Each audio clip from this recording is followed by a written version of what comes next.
My name is Rachel Kimsey, Kimsey, and I play Wonder Woman on Justice League Action. So, oh, okay. I guess my question is just like with each of the Justice League Action episodes, they introduce this season characters who get their own like little introduction stories. So, what is it like when like you're in an episode with Mark Hamill, or if you're in an episode with Kevin Conroy, doing that voice work for that particular story? Like, what is that energy like? The thing that's really cool is we get to record together.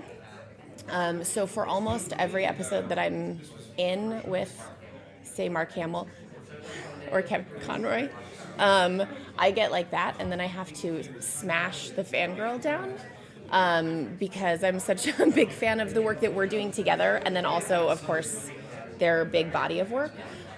What's really fun is that they're so good, and I mean that really can apply to basically everybody that we worked with. We got really, really lucky. But they're so good that immediately you're just right in the moment and magic is happening and it feels so alive that you're thrown into the action of the thing, which is a blast. And it's harder to do than people think. Like the thing that's really interesting about animation I started out as an on-camera actor, is that you have to use so much of your imagination to fill out the space around you and to really see the space and what's happening and what you're doing. And so to be in the room with people who do it so well helped me learn how to do it better every time. And that's super exciting.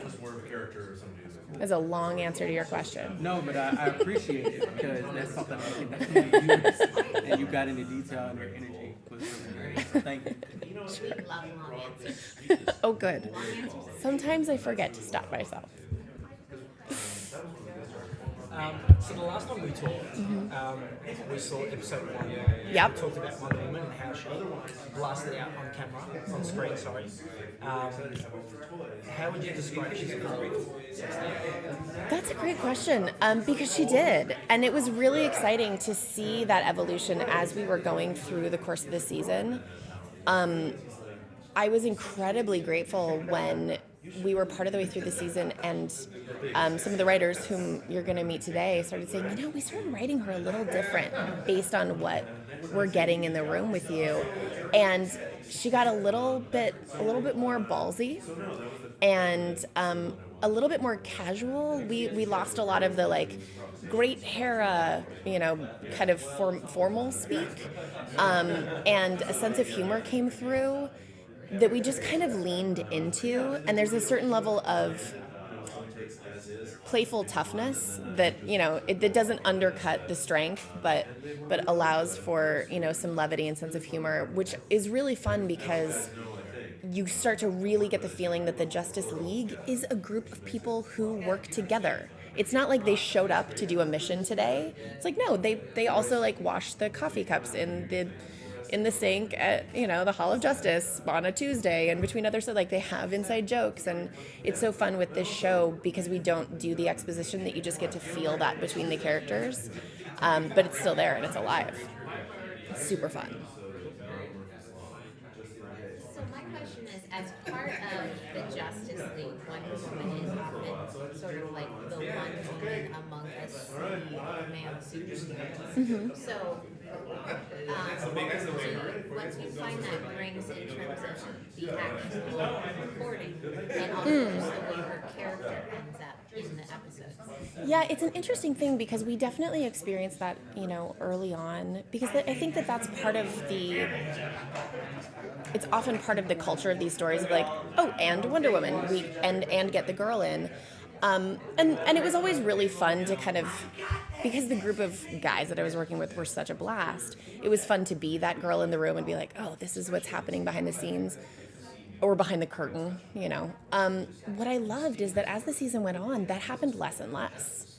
If it was a small group of 3, sometimes that would happen, but there are episodes where Wonder Woman is with Athena, or where Zatanna comes in, or Poison Ivy is there, or all kinds of other women. And so it was nice that we realized after a little while it didn't have to be the isolated woman standing in with a bunch of guys.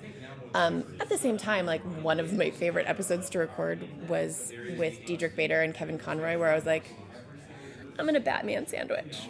Like, this is amazing. Like, I've got Batman the Brave and the Bold, and I've got the Dark Knight, and like, this is amazing, you know. And it was this really beautiful Batman Booster Gold episode, and to see the two of them interact together, I was like, yeah, I'm happy to just be the like sprinkle of salt that shows, you know, the magic on this a little more clearly.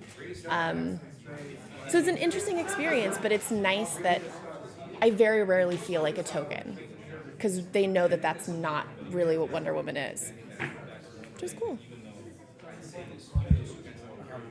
So, I mean, you get to voice the character Wonder Woman, you know, as part of the Trinity. So, how has that helped with like your appreciation of the character Wonder Woman? Oh, I mean, I've been a Wonder Woman fan since I was a little girl, like in my underoos, spinning in the backyard, like playing Wonder Woman from the time that I was. In fact, this is a total diversion. Long answers. Watching the Linda Carter Wonder Woman show as a child, I was like, oh, clearly it is important as an adult woman to be able to run and also spin in high heels. So when I played dress up, that's what I would practice, because I was like, these are clearly skills that an adult woman needs. I have them. So I've always loved the character, but getting to be the character has given me a whole new appreciation for the people who love her and what she means and all the different things that she can mean to people, because I know what she means to me, but now it's given me this connection to other women and men who love her too, and seeing other sides of her that I didn't take on because it was somebody else's perspective. Now I get a little piece of ownership of that too, which is really special. I love it. Yeah.